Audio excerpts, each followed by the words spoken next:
Hello, and welcome to the Proclamation Podcast. Hey, Wes. Hi. Warm up. Gagan, did you stretch before you came in? Not my vocals. Okay. I should have. Yeah. Let's do it together. Do, re, mi, fa, sol, la, ti, do. We should not be singers. Yeah, we're ready. we can have I heard you had a rap career. It was really bad. It was in basic training, and these guys were rapping, and I was like, bro, I can do that. They're like, all right, let's do it. Of course. Everyone I hears did it. rappers like, I could do that. I can totally be 50 Cent. I'll be a quarter cent. Is that a thing? I don't know if that'll be a thing. But it didn't work out. 50 Cent in a different currency. Yeah. Yen. Yeah, 50 yen. 50 yen. I was 50 yen. Oh, this is gold, Big Low. 50 yen. I call him Big Low when we're on the podcast. Big Low? Yeah. Big Low. What's the story behind that? Well, his last name is Bigelow. Bigelow. Big Low. Yeah, Big Low. I like that. So Hello, you threw can down you go Big Low? just like that. That's how you did. threw down. That's how I started off. And We were rapping about, our career in the Army as privates because we're in basic training, maybe like day 3. And it wasn't very good. So, were there guys who were good?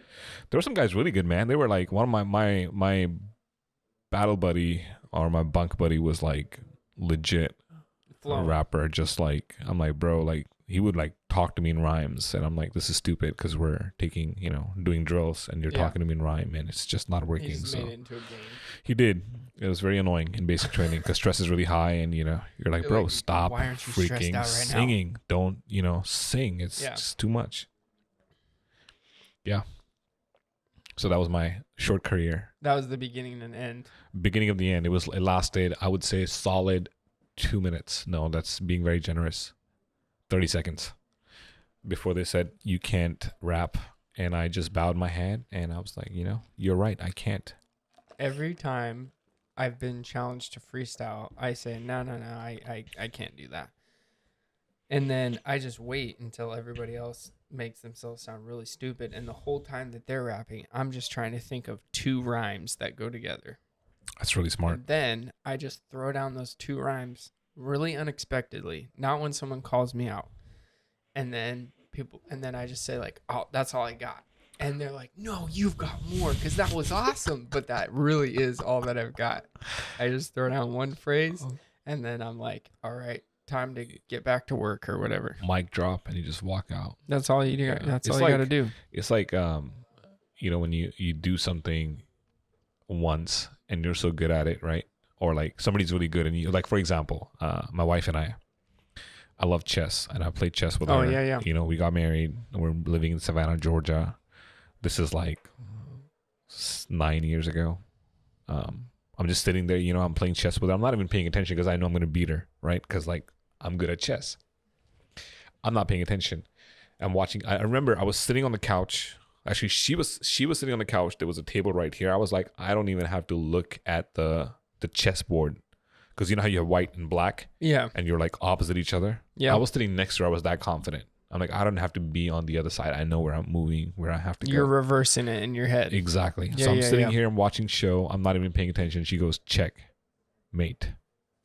And I said, no. And I got up and I looked at it and I turned around. Did you go on the other side of the board? I got on the other side of the board. I looked at it and I'm like, there's no way. And sure enough, it was checkmate. Boom. I said, okay, we got to run it back. And she said, no. And she never played you again? She has never played me again. That's awesome. She is undefeated. Hats off to Kaylee for knowing that was her. She was at the top, and she's never going to let you take the top back. Oh, man, your husband's really good at chess. She's like, yeah, but I'm undefeated. And I'm like, you only played 1 game with me. And so she will forever be undefeated. She knew her way around the chessboard. She just wasn't as good as you. She knows the pieces. I just got overconfident, and so it's like kind of reminded me of what you were saying. You just say 2 rhymes and then you're out. Yep. Knowing you're on top. What would your rapper name be though? Mine's 50 Loser. yen. Loser Nolan. Actually, Lucasa Spielberg. That was another one. Lucasa. These were all given to me, by the way. I don't come up with my own rap names. That's pretty cool. You've earned them, is what you're saying. Yeah. There's some very Lukakus, what? Lukakus. Lucasa Spielberg. Because Dude, it's the house of Lucasa storytelling. Spielberg, So yep. like Casa is house. It's Spielberg, Steven Spielberg, great storyteller, director. Lucasa Spielberg. Next time Luke's I'm in house of Foursquare and I storytelling. see you walking in, can I say Lucasa This is way Spielberg more in the information house? than I wanted to give out on the Proclamation podcast. This is But gold. my old school friends, Shylorian Destiny and Josh Bundred, will know exactly what I'm talking about. Love you guys. That's awesome. Yeah. That's awesome. It was dark days. Dark days. Yeah, Indeed. Katie never saw those videos before we got married. There are videos? There's videos. Are we talking VHS? So I had a period of my life where I wanted to be like you and Bigelow over here. I wanted to be a filmmaker and a photographer, but I got into it way too early. Ooh. So I was pretty like good with getting like summer jobs and side jobs and stuff like that.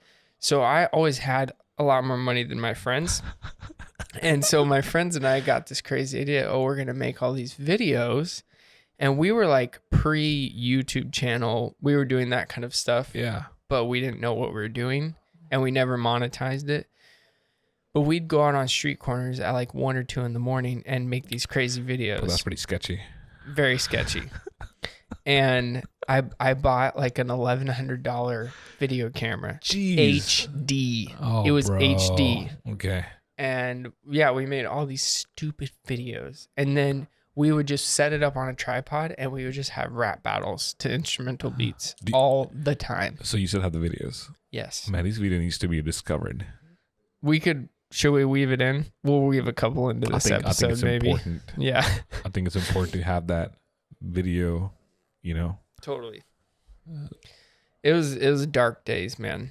It sounds like fun though, man. I mean, Yeah. So what stopped you But from... instead of doing lines of coke, we were making videos. That's so true. that's pretty good. That is good. That's not a bad 2 o'clock trade-off. in the morning in the street corners. So Yeah. it could have been a lot worse. It could have been way worse. Way worse.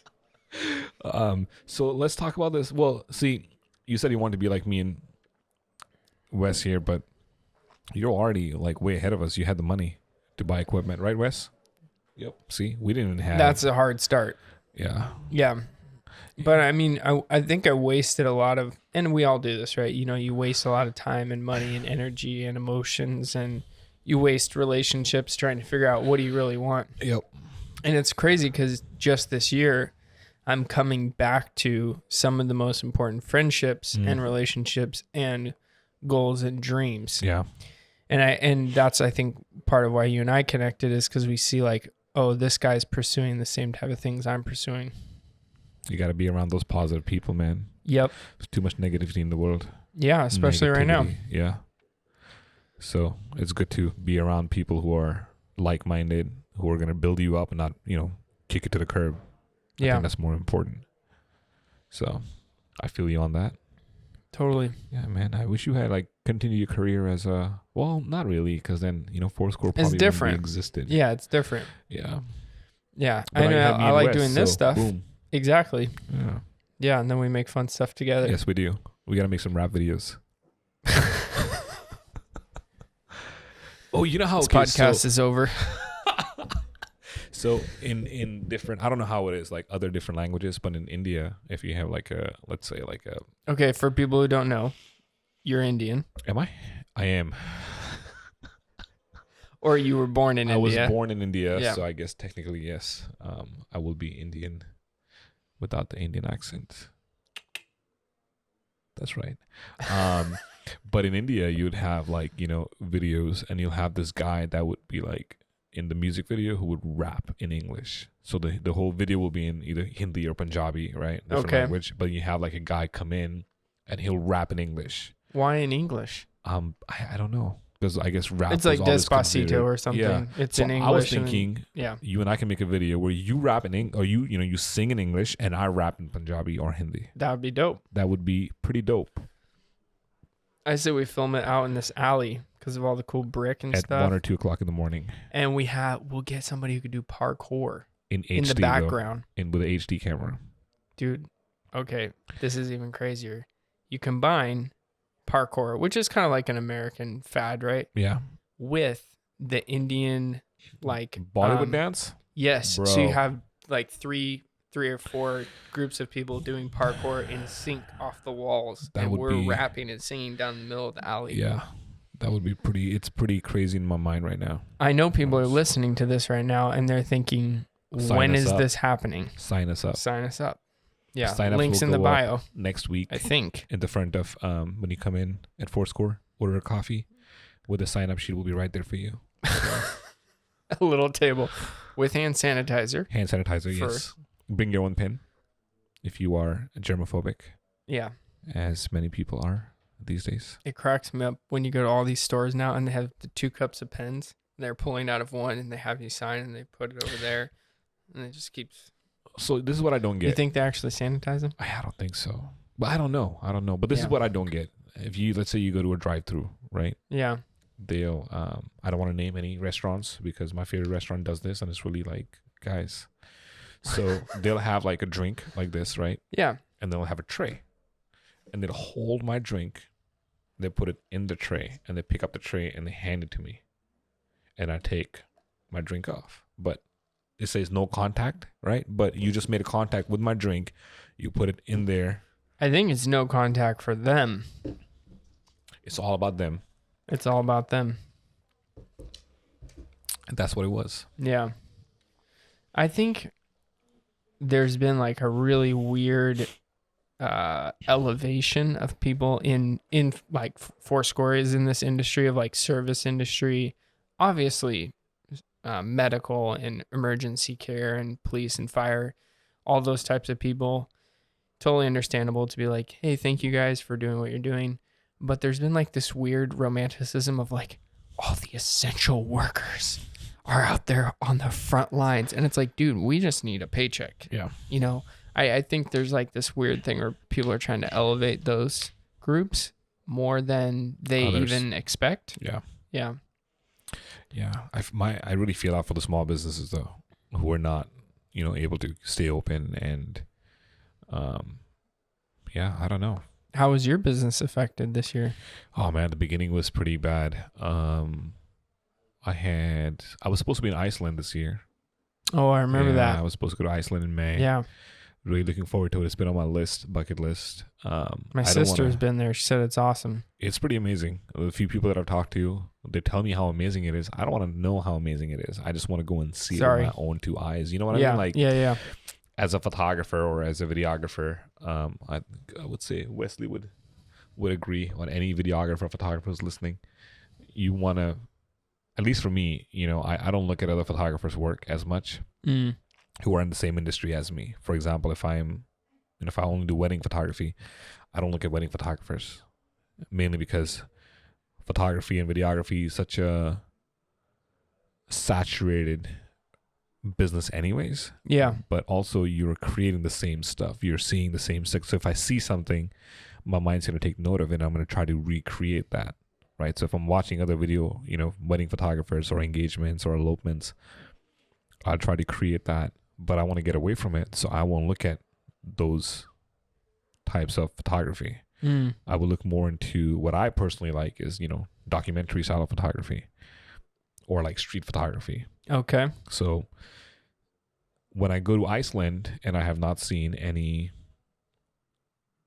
there's some great photographers who've taken some amazing photographs in Iceland. But if I go with fresh eye, when I see with my 2 eyes what Iceland looks like, what the weather is like, what the light is like, and I have a couple, then I think I can create more authentic and epic images, if that even makes sense. Yes. I think that our entire society is wrapped up in doing the opposite of what you're doing, and it ruins a lot of things. I'm going to go way extreme with this. Pornography. Yeah. You look at a bunch of pornography, you expect your sex life to look like that. And if you step into a marriage relationship with no expectations except that I'm going to love the other person relentlessly and I have no expectations of what I'm going to get back from them except for loving me relentlessly, then everything in between is going to work itself out. I've talked to people who got married and they were virgins and they're like, what's going to happen? And it's like, dude, you will figure it out. You don't need a manual. You don't need to watch porn to know what's next. Yeah. Like God has designed you to figure it out. And if you don't believe in God, nature has designed you to figure it out. And I think our entire society is like, how should my life look? Oh, I'll look at Instagram. I'll look at Twitter. I'll look at Facebook. And that other person's life and the way that their life looks is how I'm going to define the way my life should look.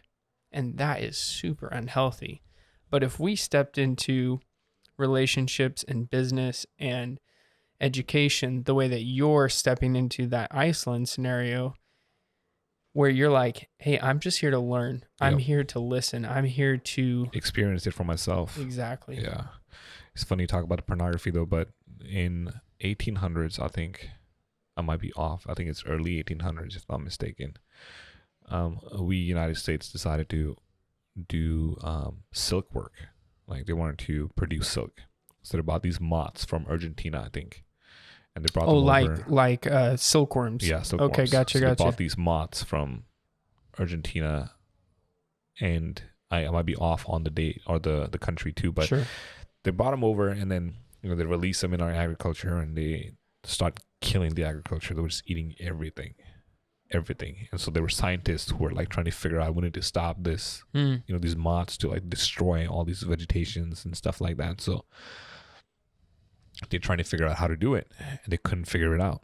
And so there were scientists who were working really hard to figure out, like, what do we need to do to kill all of them? Because at this point, that's what they want to do, just want to kill them all, right? Backfired. Yeah, it backfired big time. So these scientists made up these pheromones of the female. They took the pheromones of the female moth, and they intensified it. And they released that scent out when it was mating season. And so the female was right there, fluttering around like, hey, I'm right here. And the male moth was just going after the smell, out looking for this, whatever they're smelling. The scientific released pheromones. Pornography is like that, like you're seeing something that is not really quite true. There's no emotional attachment. There's no, it's not even real. Like it's horrific what's happening. Yeah. But it does something to your brain, that your brain chemicals actually change. If you look at a porn addict's brain and you look at the brain scan of a cocaine addict, it's the same. And they have the bevs. I only know this. It's an addiction. I only know this because I was addicted to it. I would say I'm still addicted to it. I'm like, I struggle with it, but I think it's been over a few years now. I won't say a few years, maybe a year and a half where I haven't watched porn, and I'm not going to say, just one day I prayed and, I was like, boom, it's gone. It wasn't like that. I went to a Bible study specifically designed for pornography. It's called the Conquer series. And then after that, I did another one. It's called 7 Pillar. And I'm doing one right now, actually. It's called Genesis Project, which I just started. I don't know too much about it. But it's funny because I feel like the society doesn't really want to address it as much. That was what I was about to ask you. Yeah. Why do you think people, it's shame. We're on video, we're being recorded, but we're talking about this like it's normal. And what everyone else is denying is that it is normal. It's everywhere. Yeah. I think it's like, why aren't people talking about it? It's because they're ashamed of it. It's a shame. The shame factor is in it. There is guilt, right? As a believer, even if you're not a believer, if you're not a Christian, then, you're just, well, everybody watches it. It's there, so I can watch it too, but what is it doing to you as a person? What is it doing to your family? What is it doing to your relationships? Just because everyone's smoking cigarettes doesn't mean that you have to not smoke a damaging your lungs or people around you. The secondhand smoke is worse than the actual smoke. Totally. So it's the effects of it. You'll see it in everyone, not just in yourself. So the biggest part of it is, I think, is the shame, the guilt. There's an awesome movie called A Heart of Man. Amazing. It kind of talks about that a little bit more intensely, how the addiction can really ruin your life, basically. And if I'm being honest, man, like there's a reason why I come to Fourscore so much. In the beginning, when I started coming here, I've been struggling with it for a while. I guess you got to understand why people watch porn too. Pornography is not just because, we're just going to watch porn. I think there's a trauma. Dealing with pain. It's dealing with pain. It's a coping mechanism that a lot of people use it for. I feel like a lot of people are okay with not talking about, or hiding this addiction because it's so private. Some people, if you have alcohol or if you have drug use, you can see this more visual. Yeah. And that's you why can't get in the car and drive because you're wasted. And that's why I think pornography is more dangerous addiction, because it isolates you. It pulls you aside. It pulls you. You're the only one dealing with it. Nobody else is dealing with it. You can drink with your buddies, but or if your friends found out that you watch porn, like, how is it going to make them feel? But man, when Jesus' blood, spilled, it spilled all over me, and it cleaned me. It took all of my sin away, right? So is it yeah, it's just simple as that. I can't even put it to words. But it changes your brain chemicals. It changes your mood, I guess the brain chemicals would change a lot of your moods, Yeah. But when I first, I really got addicted to it when I was deployed. Guys would have terabytes of pornography. They would just pass around because that's what they did. Yeah. There was a lot of stuff that was happening, and it was a lot of stuff was out of our control. Dealing with trauma. And, for me, the trauma was even earlier, because when I was a kid, that's when the trauma for me began. I know you and I've talked about it a little bit, and I don't mind talking about this, but, growing up, my childhood was very abusive. I think by the time I was 5, my mom had tried to kill me multiple times, right? Damn. Like, she used to put me in a suitcase, and just zip it up and just leave me for hours, right? She used to strip me naked. And were you the oldest? I'm the youngest. The youngest? I'm the youngest, yeah. Wow. My earliest memory is my mom jumping on my sister's back, and my sister crying for me. And yeah, man, it just sucks. Like, I still remember seeing my sister crying, calling for help, but instead of my sister, I see my daughter, and it's horrific. But yeah, all that trauma that I had when I was a kid. My dad moved here when I was 8. I didn't see him until I was 16. 9/11. He was here preparing for you guys to come over? Yeah. And then when I moved here in 2001, 9/11 happened. I got jumped. I didn't want to be here. Then did a lot of people think you were Arab? Is that what you mean by you got jumped? Yeah, I got jumped because they thought I was from Middle East. Yeah. And honestly, man, even if I was, like, what does that mean? What does that mean? Even if I was Afghan or from Iraq or from Iran, or like, why does that matter? Why can't you see me as a person being here? I'm not the one, obviously. Right. I'm not the one who flew the plane into the towers because I'm sitting here. Right. Yeah. And it's easy to point at someone and say, oh, it's your people. Like, do you think that's the heart of racism, is just deferring responsibility to a certain group of people instead of sharing it as a country? I think it's just ignorant, man. Just get to know the people is more important. When I was in Afghanistan, I grew up in India, so I already know, India, which is not, Middle East, but we had Afghans who were refugee in India, and I got to know them. Wow. And it was great. Like, they're good but very hospitable, actually. They were fleeing Afghanistan. They were fleeing Afghanistan because of but when you go to Afghanistan, it's the same thing. It's not as bad as what the media makes it look. How so? It's, because like they talk about Muslims specifically in Middle East, that they are out to get us. But they're not, man. They're just, they're just trying to survive. Well, there's people who are, don't get me wrong, there's a group of people who are creating the chaos, but it's not all of them. Right. And they are very hospitable, man. They're very hospitable. Like if you go into a village and they, oh my gosh, I can't remember off this. They have a tradition. Have you seen Lone Survivor? Yeah. Okay, so The way that they care for people. yeah, like they actually will, if to save one person, if they take you in as a guest and you're their responsibility to save you, they will get their entire village killed to protect you. Yeah. And I mean, you don't see that very often here. No. You know what I mean? So that was my experience and that culture is ancient. It is, man. That part of their culture. It is. It is very, very, it's in it. Like for them, it's like they're very hospitable people. I'll say that for sure. But when I came here, 9/11 happened. I was just not really, I don't want to be here. I don't want to be, people don't even know me and they're trying to beat me up. I was a skinny guy too, man. I was like tall and skinny. It was just. You had no meat. I had no meat. Army beefed me up later, but. So we got to take a break. Want to come back? Talk about the military? We'll talk about the military. All right. Cool. Let's do it. Hello and welcome back to the Proclamation Podcast. We're here with my good friend, Gagan. We're talking about family. We're talking about life.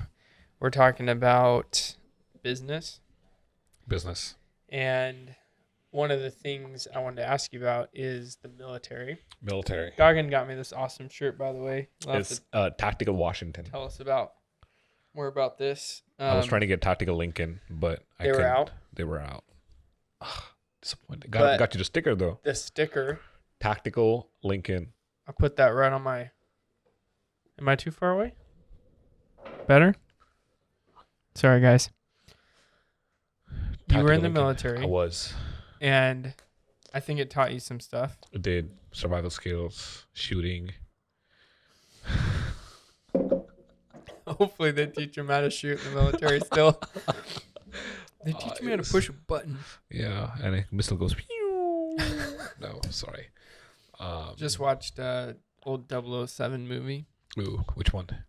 And they disarmed the missile. Oh no. Man, I'm getting my movies mixed up. So, Sean Connery died. If you're watching this 20 years from now, Sean Connery just died. So I was like, Amazon Prime, thank you for putting all the Sean Connery James Bond movies up. I watched James Bond. Yeah. James Bond, he always like does these crazy things, right? Yeah. And he saves the world. Yeah. But in Mission Impossible, they always save the world at the last possible second. And it was Ghost Protocol. Yeah.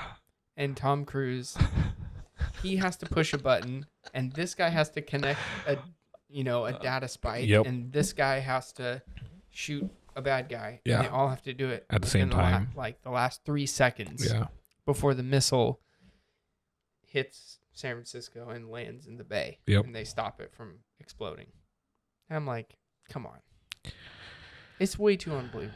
Unbelievable. It really is. So the military's like that, right? You guys stop things. Okay. We made last minute, yeah. We're like last minute world saving. Yeah.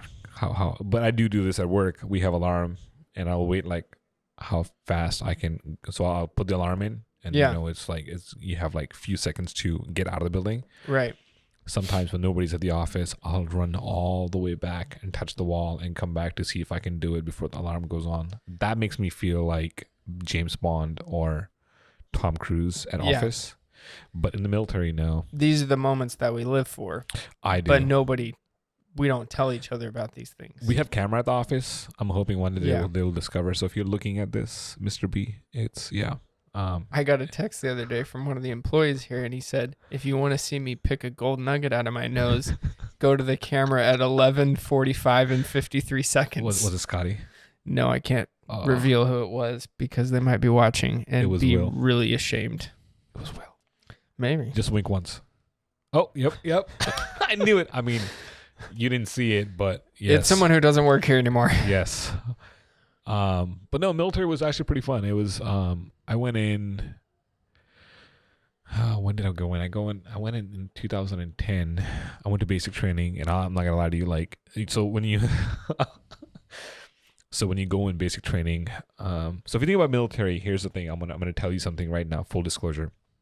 You go and talk to a recruiter. He's gonna tell you everything is great. All of it is a lie. All of it. My recruiter is like, oh man, you can do this, you can do that. You go in as an E3. You have to take a PT test. You have to do this. You have to bring 2 recruiters in. They sign up. And I was like, all right, cool. I did, 2 of them. So I was supposed to go in as an E2. So the ranking goes for enlisted is E1 all the way up to E9. So E1 is the bottom of the barrel. E1 is there's a turd on the floor. They will treat that better than you. That's just how it is. Been there, done that. It was worth it. But you go in as an E1 and then you're supposed to get an E2. So you feel like we call them fuzzy because there was no rank. E1 doesn't even have a rank. It's just a fuzzy, right? So it's kind of like Call of Duty when you come in, you got no special nothing, no gear, special gun, no special knee pads. You barely got the uniform right. That's just how it is. So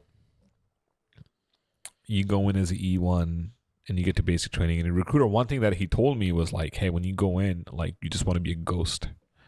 You just want to be flying. Don't let anyone see you. You got to fly under the radar. And I'm like, I can do that. I can't do that. Like I walk out, people are like, oh, hey, Gagan. Like people know who I am. Like it's really annoying, especially in the military. Because you're not little like me either. You can't just I'm not. And fit in. Even as an Indian guy, I'm pretty big. And, not too many Indian guys are in the military. So it's like, oh, you really stand out, right? So I go to basic training. And did you have more of an accent back then too? I don't think so. I think it was just like this, whatever the accent I have right now. It's a weird. So not much at all. It wasn't. If anything. I mean, I wasn't trying to get any. I wasn't even talking. Yeah, you were trying to be a ghost. Yeah, they said my name. I said yes, sergeant or drill sergeant. No, drill sergeant. That's it. That was the only 2 vocabulary that I knew. It's great. It was great. But so we get to reception, where you go do your paperwork, and the sergeant there. Well, my recruiter messed it up. Well, I don't know who messed it up, but they messed up my name. My full name is Gagan Dhiman, but I only go with Gagan Dhiman. They took Singh as my last name, but when you go to the which is a common Indian name, right? Yeah. So they're being stupid Americans. Oh man, I wouldn't say that. I wouldn't say that, but stereotypical. Somebody messed it up, right? And so I went in and go to the reception. We have like first day you get your uniform size and everything, and then you pick up a uniform the last day when you're supposed to go from reception to basic training. So you don't go to basic training right away. You go to a 1 week long reception process where they give you your paperwork, sign you up with your payroll, uniform, all that stuff, right? You don't even get a haircut yet. Then you take you to, then you actually go to basic training. So when you first start, like when you get to basic training. Where was your reception at?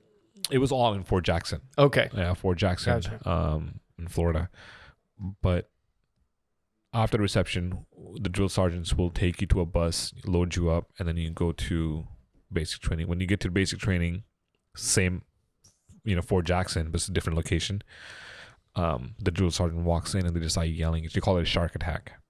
They come in and start yelling, get off the bus, you stop moving, maggot, things like that. And so you're like, oh my gosh, like I'm about to get smoked. So Full Metal Jacket. Well, okay, so let me go back. So, so in reception, they said, hey, any stuff that you brought with you that is not issued to you, put that away. Like, put it somewhere. So when we go to basic, they're like, hey, don't bring too many stuff because you have to. So I'm, putting my stuff in, and this one guy's running around panic. Oh my gosh, guys, I have this bag. I need to put this somewhere. It won't fit in my bag. Can somebody take it? Nobody's helping this guy, right? And I'm like, bro, like this is pretty rude, right? We're in the Army. Not quite, but hey man, I'll help you out. So like, oh bro, you're the best. Thank you, cool. Brings on this big old duffel bag. I shove it in my bag, and I put it in and I zip it up, and I'm like, okay, it's good. I felt like a good Samaritan. I was hating life. An hour later, you get to basic training. As soon as you get out of the bus, they're like, carry your bags. You carry your bags. Hold the bags up above your head. So you're holding it like this. Now you got your bag. I have my bag, his bag, my clothes, and his stuff in it. And I'm just like, oh my gosh, like this is not a good idea. And I realized why nobody wanted to take his bag. But dude, they would just smoke you. Like, we use that term a lot in the military. They'll smoke you. And what that means is they'll just make you do exercise until you are like lost all the calories in your body. Yeah. So you do that, and then they put you on these 4 benches. So we had these 4 benches set up, you know, and you line up, not in any order. They're like, go get on the bench, and you get on the bench, and then they go to the roster, and they'll call name, you know, Private so-and-so, and that person goes, you're in, you know, platoon A, Alpha, Bravo, Charlie, Delta. So they pick you your platoons. And they're going off the list, and they say, sing. And I'm like, nobody answers. Oh, another Indian's here. That's pretty cool. That's pretty rare, you know?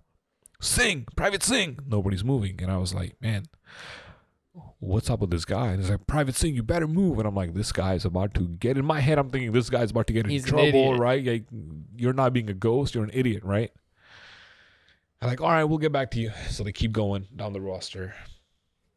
Because what happened was they had my name fixed, but they didn't fix. So they fixed my name tape, but not the roster.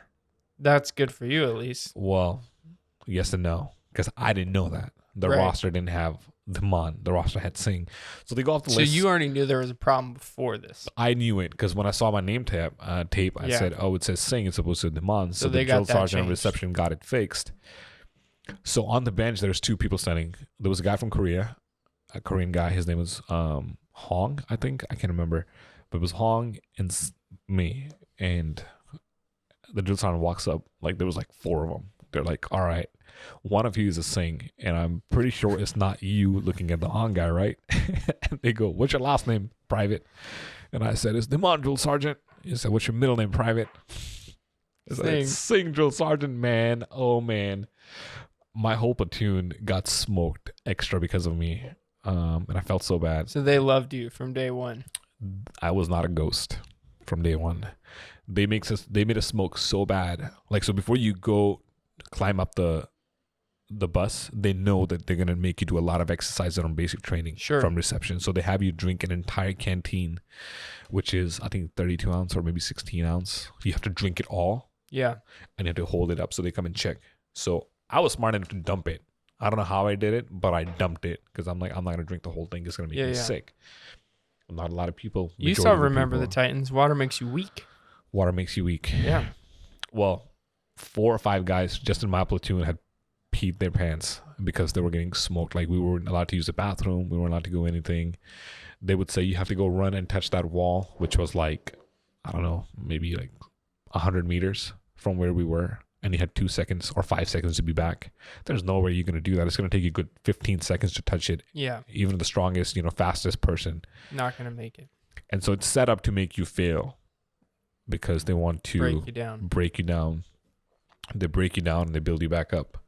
And what they do is they are pretty fair with everyone. So it doesn't matter. Because a lot of guys would come in brand new after high school. Mommy and daddy mommy did all their... How old were you? I went in when I was 23, 24. So you had a little maturity. Yeah, I wanted to go in before, but, my mom passed away in 2009, and she had leukemia, and she didn't want me to go because I knew something wasn't, right with her. We weren't sure what she had at the time, but... So they set you up for, failure, but they want to bring everyone to the same level because a lot of guys, younger guys, 18... they've never done their own laundry. Their mom did the laundry for them. So then you come into an environment that you have to do everything on your own. You have to do your laundry, you had to make your bed, you had to do all of that, right? So they had to bring everyone, they had to treat everyone the same. Mm. And one of the most beautiful thing I heard during the basic training, the first thing once they put us in our platoons is that, the Army has 3 colors. 2 colors, red and green. Red is the blood we shed, and green is the uniform we wear. Besides that, there's nothing else. There's no other color. And so that made me feel really good. Like, there's no racism. Here 9/11 happened. I got jumped. And going into military, I was a little nervous. Up to because that point, of that. Were you nervous of that happening in the military? I still wanted to serve my country. This was home. This is where I live. So this is where I wanted to serve. I actually became a citizen a week before I went in the army because I didn't want to go in for that purpose. I wanted to go in because I really wanted to serve. So I got my citizenship. Because you're saying some people go in to become a citizen so they can get their citizenship. Right, which is nothing wrong with that in my opinion. Sure. If you're willing to serve and deploy and put your life on the line for this country, I think you should definitely be considered a citizen of this country. Absolutely. So, but I didn't want to do just because of that. I always wanted to be a soldier, even when I was a kid. So, basic training happens, and man, the whole thing was just fun. It was just a lot of chaos. I sold M&Ms during basic training because they are other guys. Yeah, so they have MREs, meal ready to eat, and they would come up with they tasted great when you have it the first time because you're excited, it's new, you're hungry, and you're getting M&Ms, and because you don't get any sugar at all. So when you have M&Ms, that's like gold. I sold a pack of peanut M&M, the yellow ones, Yeah. For I think $150. Holy moly! And the dude paid me cash. And what sucks, we did the trade. We were at a range, so we were shooting, just learning how to shoot, and we were sitting there, and everybody's tired, and I take out M&Ms. No, the guy goes, I'll give anything right now for an M&M. And I said, will you give me $150? He said, I will. I said, no, you won't. He said, I would. I said, you have cash? And he showed me. I'm like, I got M&Ms. And he said, I'll pay you right now. I said, okay. I handed him the M&Ms. He took the cash, put it in my, pocket. And I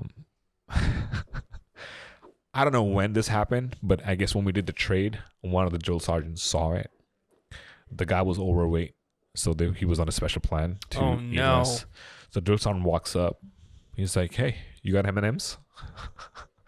So here's two options. You can lie, but they already know the truth. And if you lie, everybody's going to be, smoked. You can tell the truth and give them the M&Ms. When he said, do you have M&Ms? All the privates were looking at this guy like, you better not lie because we don't want to do any extra work right now, right? He's like, yes, drill sergeant. So he hands him the M&M. Drill sergeant opens the M&M. He said, I don't really know you guys very well. Takes one out, puts it in his mouth. He said, where are you from, private? He has an entire conversation with this guy. And eats every single M&M that he had in it. He leaves. The guy goes, give me my money back. I'm like, what money? I sold you M&Ms. Everybody saw it. So sold M&Ms for $150. Wow. It was awesome. Money well earned, I should say. Yeah. Entrepreneurial spirit. Where did you get the M&Ms? In the MRE. Wow. There's like 3 of them. So he didn't have that because he was on a special diet. So you get an MRE, they come up with a box. You're like, hey, here's the MRE. You just go in and grab whichever one you get. You don't. So they're numbered 1 to 32, I think, and you just pick one out. So I think it's number 28, 23, and number 18, if I'm not mistaken, had M&Ms in them. So we figured out which one were M&Ms. And so if somebody had a detail, which is the guy who was working that distributing, job, inventory manager, we'd be like, something. hey bro, can you if you see one. So we had our guys who were doing it, and they were like, hey, 28 is right here, and so we'll take it. And so got pretty sneaky. It was good though. Yeah. Learn the tricks. The drill sergeant will play fetch with us, which was a lot of fun. So you have your Kevlar, you put on your helmet, and you have the clip. If it was it wasn't hooked, it was unhooked, and drill sergeant saw you. Like, so this happened to me. I had just put it on, and I was about to take it off, so I undid it as I was walking, and that was a no. And so the drill sergeant like, you come here. I'm like, yeah. Give me a Kevlar. I gave him a Kevlar, and he tosses the Kevlar. He said, go get it. I said, yes, drill sergeant. So I run. Everything you do is running. There's no walking. So I'm running, grab the Kevlar, and I'm about to go sit down. He's like, what are you doing? He said, I didn't say you can sit down. Come here. So I go up to him, give me a Kevlar, I give him a Kevlar. He tosses it and let us spot. But what he was doing, he was tossing it on the opposite direction that he was going. So I had to go back and forth. Yeah. Did that like 10 or 15 times.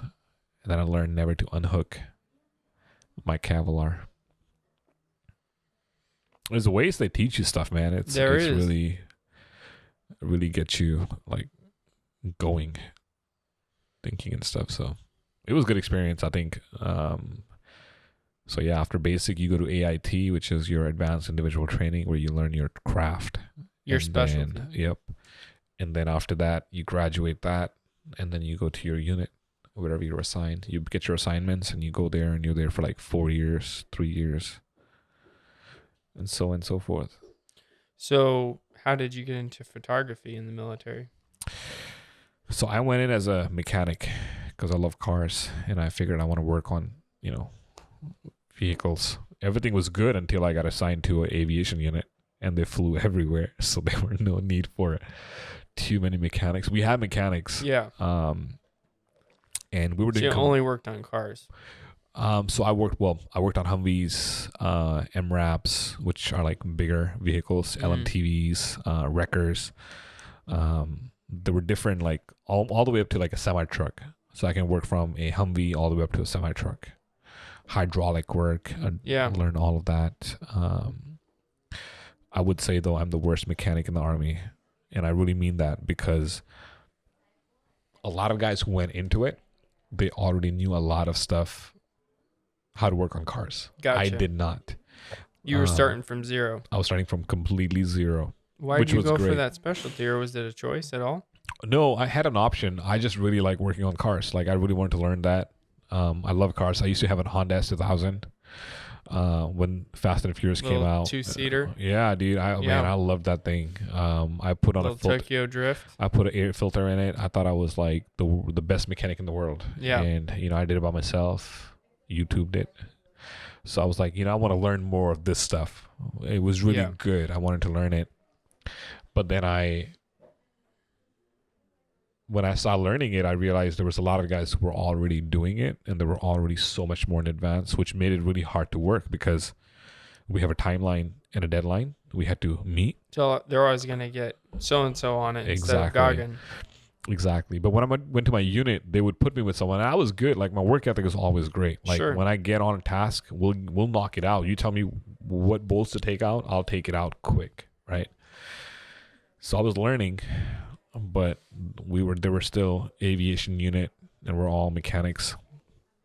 So we went to we do combatives, which is like jiu-jitsu training, right? So we were doing combatives. Did you have any experience with that kind of stuff? Just in basic. They start teaching in basic a little bit, and then when you get to a unit, you start doing more. It depends on your unit how much more they want you to learn. Which my unit was pretty gung-ho about that, so we did a lot of combatives. But I had hurt my ankle that day, and I had an appointment to go see the medics, and so I couldn't do it. And I asked my drill sergeant, I'm like, hey, do you mind if or one of my sergeants, do you mind if I take pictures? Like, I just picked up a camera like right before I went into the Army. This is your own personal camera? My own personal camera, yeah. And they're like, yeah, that'll be kind of cool. So I took some photographs, and my first sergeant saw me taking pictures, and he said, hey, I want to see some of these later. I said, okay. So I showed it to him. Like, did you have a laptop so you could edit them or anything, or you just had to show them raw? No, just at home. So I, took the photographs, went home, edited like a couple of them with him in it, and sent it to him, and he loved it. He was like, these are great. And then one day I came back from lunch, and my squad leader's like, hey, platoon sergeant's calling you. So we go in. He's like, hey, you need to go. Well, no, first so if you did something wrong, they do corrective military. So they'll smoke you, or they call it the corrective training. And we walk in, and my platoon sergeant put me and my squad leader in front lean rest position, which is you're about to do a push-up. So you're just on your hands and knees, or hands and toes, right? Yeah. In a push-up position. Yeah. And you just hold that for like however long they want you to hold it. And so we're holding it, and he's like, So you and your direct superior? me and my squad leader. Gotcha. And so so the way that works is you have a platoon, right? You have a platoon sergeant, then you have squad, and each squad consists of anywhere from 5 to 6 soldiers. And so you have 4 to 5 squads, and then in a company you have anywhere from 1 to 3 or 4 platoons. Gotcha. Usually it's 2 platoons. And then in a company or in a battalion you have all the way like 6 or 7. So you have Alpha, Bravo, Charlie, Delta, Echo, all these companies. So that's how it breaks down to. Gotcha.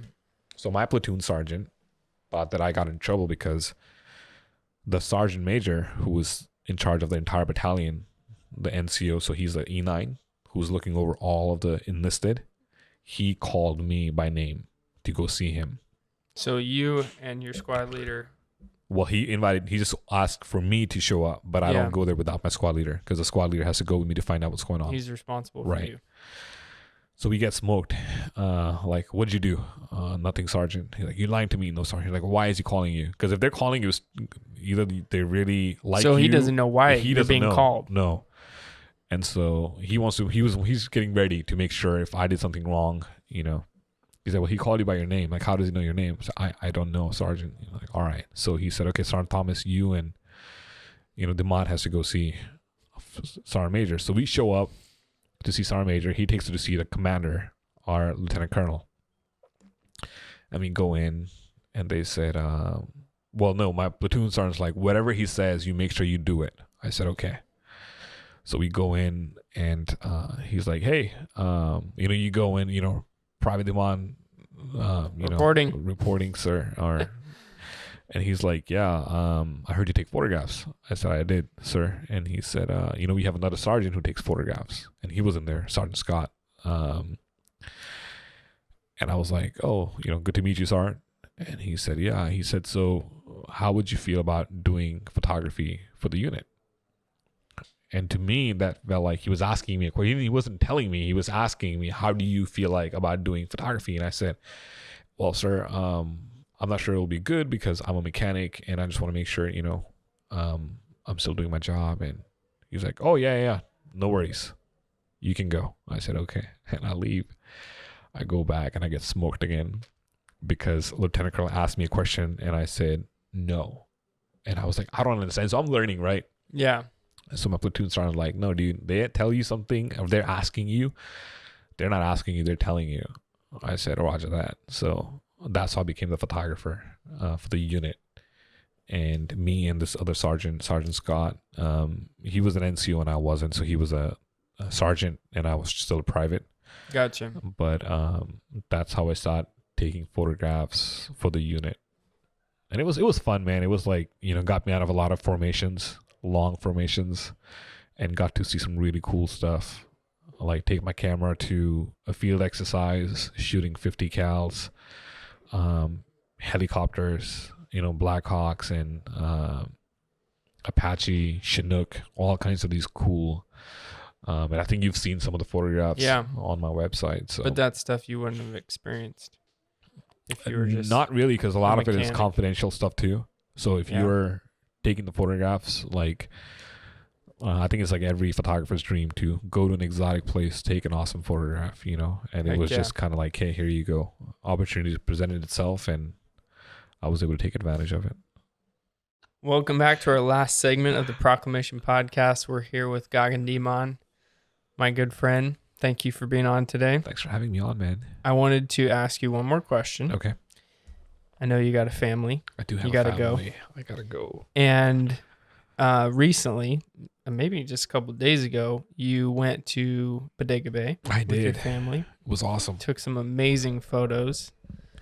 Didn't know you were going to set up this podcast so perfectly with these photos. But by the way, check him out on Instagram, Gagan Dhiman Photography, right?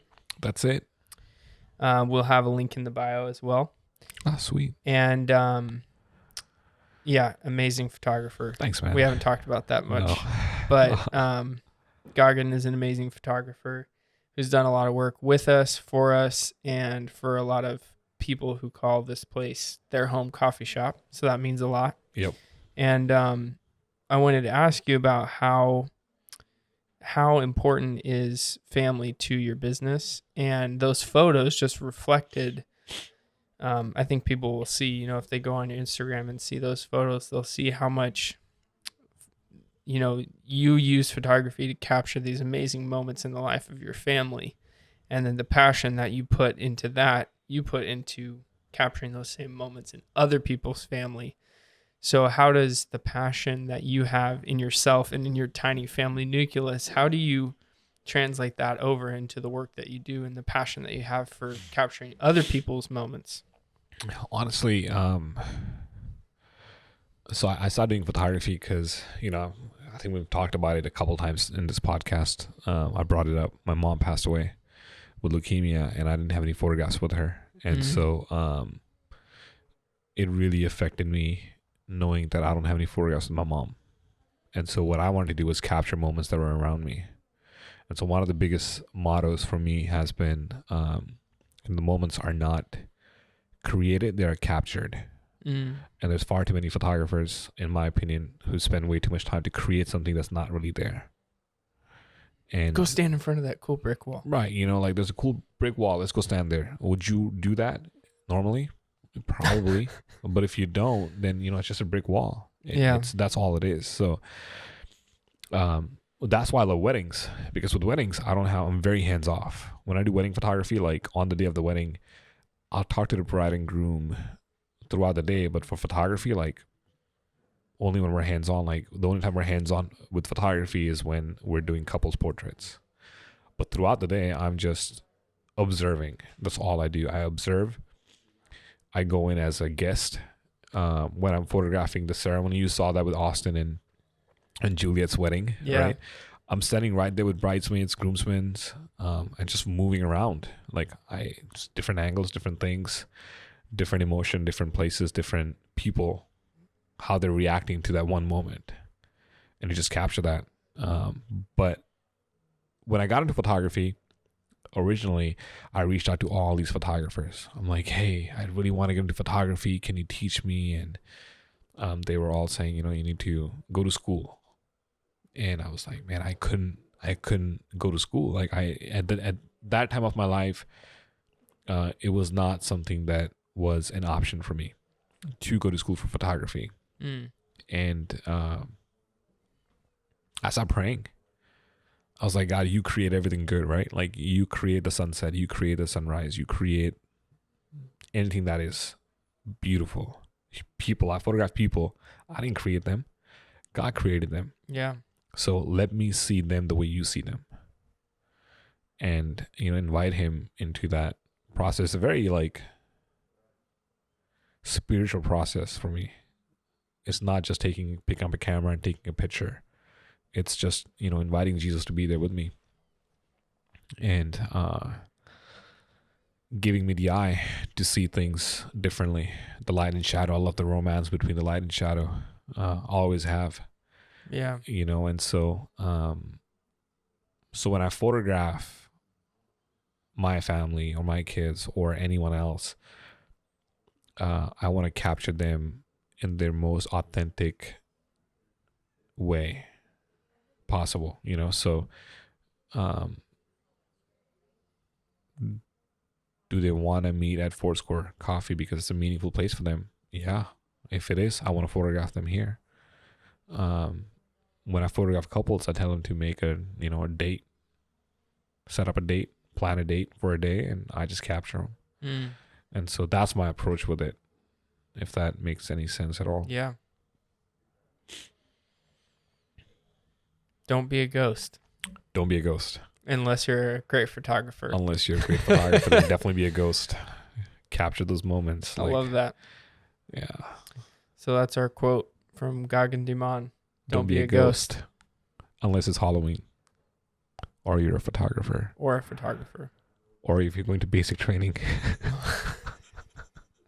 Then be a ghost. Make sure they have your name right. On your jacket and on the roster. And on the roster. Amen to that. Amen. thank you for being on. Yeah, man. Thank you for having me. Absolutely. Yeah. You can find Gagan here at Foursquare Coffee or on Instagram Come and say hi. or any other ways you like people to find you. Any other way would be kind of creepy. So Okay. Instagram. Foursquare Instagram. Gagan DHIMAN photography. or .com. If you whichever one can't wanna do. spell photography, then you really got problems. Yes. Yeah. Yes. Can't be a photographer if you can't spell photography. Yeah. Pop quiz. Do you know what DSLR stands for? Direct sight lens. I don't know. See, you had it. You had it. So No, close. It's digital single lens reflex. It's funny because Yeah. a lot of photographers, you ask him, what's a DSLR? Like, I don't know. Is that how you know? Well, the TLR is the twin lens reflex, and the DSLR is digital single lens reflex. Okay. So, yeah. Here's a pop quiz for you, but you're welcome. If you didn't know, now you know. Coffee people do that to each other too. Coffee people. C8H10N4O2. Yep, I like all of them.